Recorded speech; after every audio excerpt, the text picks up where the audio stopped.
Mata mo, mata mo. Nakita niya na sipa ko yan, yung meron yung mga pebbles.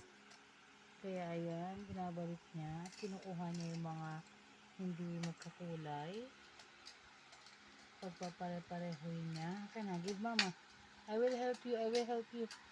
Mama will help you. Come here. Mama will help you. Come here. Mama will get it for you. Oh, this one. Ayun, pinagbubukod-bukod niya pala. Yung mga kulay-kulay.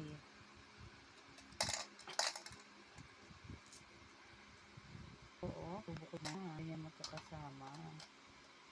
Ay, yung magkakasama yung mga magkakakulay nga. Nakita niya yung dodo, kinuha niya agad. Hindi na niya tinapos ang mga pebbles. Mga yan, hindi na niya inayos. Hindi ko alam kung babalikan pa ba niya yan at ayusin.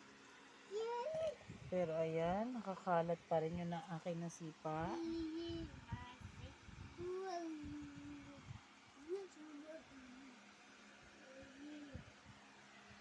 Dito na. At ayan po ang baby na makulit. Naantok-antok na rin yan. Matutulog na rin yan maya-maya. Dahil nakapag-bebe naman na siya. Kaya alam ko ang antokin na rin yan maya-maya.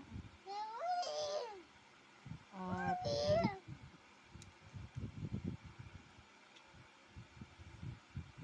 bukas may event sa trabaho ko.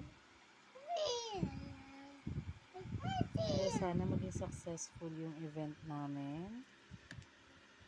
And support nyo rin po kami.